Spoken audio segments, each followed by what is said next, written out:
একদমই শুধুমাত্র হিন্দু সম্প্রদায়ের ভাই বোনেরাই আজকের এইখানে অংশগ্রহণ করেননি।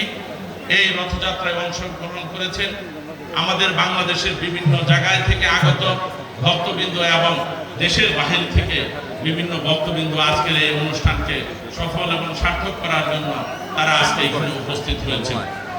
আমি যে কথাটি বলতে চাই, আমরা আমাদের মাননীয় প্রধানমন্ত্রী জনাব তারেক রহমান রাষ্ট্র কাঠামো মেরামতের 31 দফার মধ্যে নির্বাচনের কয়েক বছর পূর্বে যে কথাটি বলেছেন, সম্প্রীতি সাম্প্রতিক বন্ধনের মধ্য দিয়ে বাংলাদেশের অগ্রযাত্রা এগিয়ে যাবে, তার সবচেয়ে উৎকৃষ্ট উদাহরণ হচ্ছে আজকের এই রথযাত্রার উৎসব।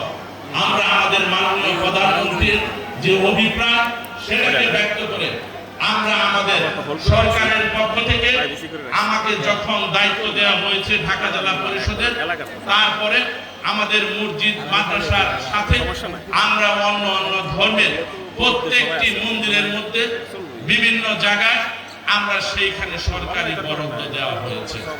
আমরা এইখানে পাশে যে মন্দিরটি আছে সেইখানেও আমরা প্রায় 1.5 কোটি টাকা আমরা একটি বরাদ্দ দিয়েছি। আজকের যে রথযাত্রা, এই রথযাত্রা সংস্কারের জন্য বিভিন্নভাবে এই অনুষ্ঠানকে যাতে তারা সুন্দরভাবে সাবলীলভাবে করতে পারে তার জন্য আমি 2টি অর্থ বরাদ্দ দিয়েছি। আমি অর্থের বরাদ্দের কথাটা এই কারণেই বললাম, আমরা